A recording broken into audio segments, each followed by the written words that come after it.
कहानी नीरू की है। पंजाब की नीरू की शादी दिल्ली के राहुल से होती है। दिल्ली कितना बड़ा शहर है ना, लेकिन आप लोगों का घर तो बहुत छोटा है। हमारे पंजाब में तो ये बड़े बड़े घर होते हैं कि मजा ही आ जाता है। कोई बात नहीं नीरू, मैं भी तुम्हारे लिए बहुत बड़ा मकान बनाऊंगा बहुत जल्दी। नीरू के पिता जहां पंजाब के जाने माने व्यापारी थे, वहीं उसका पति राहुल दिल्ली में एक सिंपल नौकरी करता था। माँ, यहाँ तो घी मक्खन इतना महंगा है कि क्या बताऊं। मैं तो तरस ही जाती हूँ घी खाने के लिए। नीरू की माँ को ये सुनकर बहुत दुख होता है। मेरी बेटी को घी नसीब नहीं हो रहा है और ये बहू यहाँ बैठकर घी में शक्कर डाल रही है। देख वनिता, मैं साफ कह रही हूँ, इस घर में जितना घी आएगा उतना ही मेरी बेटी के घर दिल्ली भी जाएगा। अरे ये क्या बात होती है माँ जी? बेटी का उतना ही करो जो अच्छा लगे। अब क्या मायके से घी और मक्खन तक की सप्लाई करोगी आप? हाँ, मेरी बेटी किसी चीज को तरसे मुझसे बर्दाश्त नहीं होता। अब क्या था, नीरू के मायके में 2 किलो घी आता तो 2 किलो दिल्ली जाता नीरू के पास। एक दिन, माँ बड़ी गर्मी पड़ती है दिल्ली में। इस घर में तो एक ही एसी है और वो भी ड्राइंग रूम में। सारा परिवार एक ही कमरे में सोता है। हाँ बेटा, वो तो हर घर की कहानी है।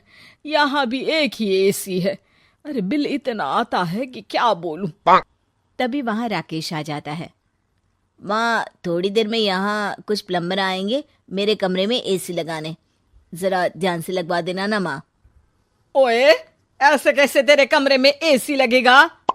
हाँ राकेश, एक बार बात तो कर लेता। अरे पापा, वो वनिता को गर्मी में नींद नहीं आती। ड्राइंग रूम में सबके साथ सोने में वो अनकंफर्टेबल है, इसलिए। अरे पूरे परिवार के साथ वहां तेरी बहन नीरू भी तो सोती है। वो नहीं हो रही क्या अनकंफर्टेबल? समझ रहा है ना? अगर एसी लगेगा तो एक दिल्ली में तेरी बहन के कमरे में भी लगेगा, तभी तू लगा सकेगा। राकेश वनिता को सारी बात बताता है। वनिता करती भी क्या, मन मार कर बैठ जाती है। माँ, ये लोग ठीक नहीं है, क्या करूं मैं? अरे बेटी, यहाँ आ जा, तू यहाँ आकर रह ले। अरे छोड़ दे ऐसे पति को। कैसे छोड़ दूं माँ?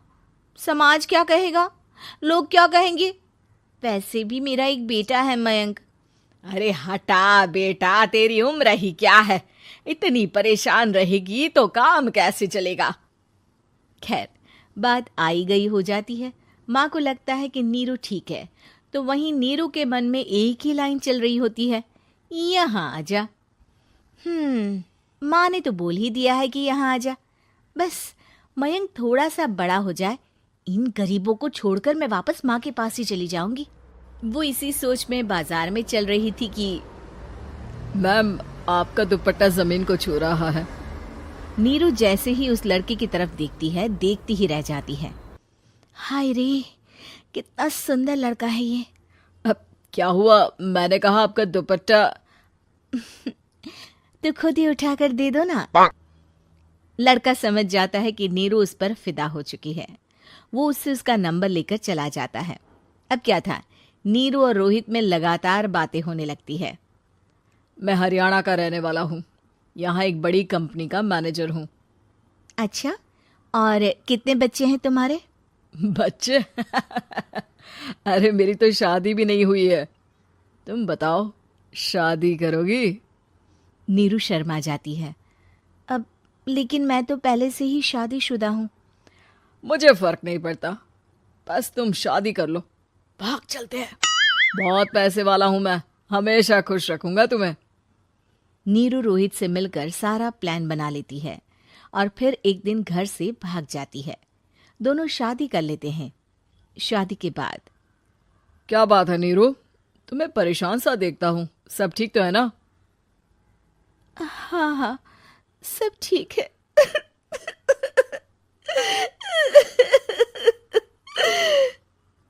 ये कहते कहते ही वो रोने लगती है। अरे क्या हो गया, रो क्यों रही हो? मैंने तुमसे एक बात छुपाई है। और वही बात अब मुझे परेशान कर रही है। रोहित, मेरा एक बेटा भी है, उसका नाम मयंक है। क्या बात कर रही हो? ये तुमने मुझे पहले क्यों नहीं बताया?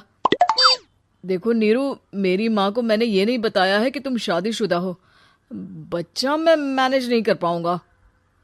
नीरू को समझ में नहीं आता कि वो क्या करे। तुम उस बच्चे को अपनी माँ को क्यों नहीं दे देती? नीरू चुपके से माँ को फोन करती है।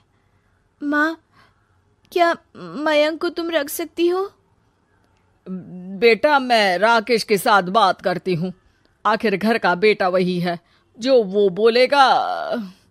वैसे भी बेटा, तूने जो किया है ना, उसके बाद से पूरा घर तेरी बुराई कर रहा है। मैं भी अब किसी से तेरे लिए लड़ नहीं सकती। राकेश बेटा, नीरू ने तो जो किया बहुत ही बुरा किया, लेकिन मैं सोच रही थी कि क्यों ना मयंक को हम यहाँ ले आए। तभी वनीता बोल पड़ती है। वाह जी, ऐसे कैसे यहाँ ले आए? यहाँ क्या भंडारा भरा है? और जिस बच्चे की माँ ने नहीं सोचा, उसके लिए हम क्यों सोचे? नीरू को एक बार तो अपने बच्चे के बारे में सोचना चाहिए था ना। अरे लेकिन तेरे पास भी तो लड़का नहीं है ना वनीता। माँ, वनीता ठीक बोल रही है। कल को वो बड़ा होकर इसी घर का हिस्सा मांगेगा तो हम क्या करेंगे? माँ कहती भी तो क्या, वो चुप रह जाती है। वहीं नीरू का पहला पति कहता है। माँ, अगर आज भी वो वापस आ जाए तो मैं उसे माफ कर दूंगा। बेटा, गरीबी चीज ही ऐसी है, क्या करेगा? तू तो अब मयंक का सोच। वो बेचारा तो बिना माँ का हो गया। मयंक के खातिर तू दूसरी शादी कर ले बेटा। लोगों के लाख समझाने के बाद नीरू के पहले पति की शादी रिद्धि से हो जाती है, जिसके पहले पति से 2 बच्चे होते हैं। देखो जी, मैंने शादी सिर्फ बच्चे के खातिर की है। मैंने भी शादी सिर्फ बच्चों के खातिर की है। वहीं नीरू के दूसरे पति के मन में ये बात घर कर जाती है कि नीरू एक मासूम बच्चे को उसके खातिर छोड़ कर आई है। अब देखो नीरू, मुझे लगता है कि जो औरत अपनी कोख का बच्चा छोड़ सकती है, वो तो कुछ भी कर सकती है। कल को तुम्हें मुझसे अच्छा कोई मिल गया तो तुम तो मुझे भी बाय बाय कर दोगी ना। नीरू को अब उसका दूसरा पति ताने देना शुरू कर देता है। तंग आकर नीरू उसके यहाँ से भागकर अपने पहले पति के पास चली जाती है, लेकिन ससुराल में क्या लेने आई है नीरू, मयंक को? नहीं नहीं सासू माँ, मुझसे गलती हो गई, मुझे माफ कर दीजिए। नीरू, अब वक्त खत्म हो गया है, मेरी शादी हो चुकी है। तो छोड़ दो ना उसे, हमारा बच्चा है। मैं आपको अपनी माँ नहीं मानता, मेरी नहीं मान तो बात अच्छी है। नीरू मयंक की बात सुनकर समझ जाती है कि उसके पास अब न आसमान रहा ना ही जमीन।